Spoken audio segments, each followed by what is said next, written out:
Here with the artist formerly known as the Bumblebee. What's the name now? Too much. Why too much? Too much for these bitches.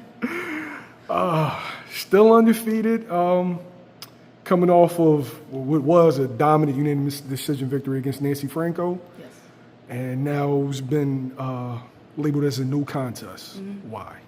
I messed up. I tested positive for marijuana. And not to make any excuses, I'm a professional.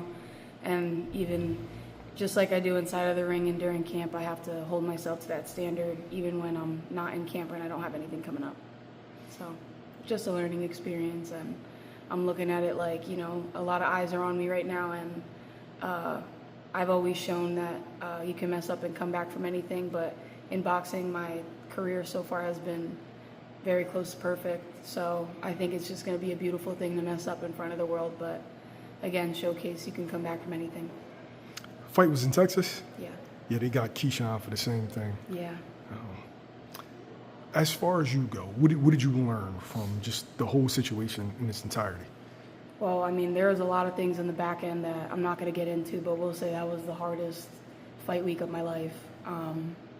And honestly, again, nobody knows this, but I had a 3.5-week camp preparing for that fight. So I learned, regardless, I learned a lot about myself that, I can get my head in the game whenever. But I also, again, learned that I have to just stay in the game. It's not one of those that I should be turning on and off. Something that, if I'm holding myself to be a future world champion and one of the best in the world, then in and out of the ring, I have to hold myself to that standard.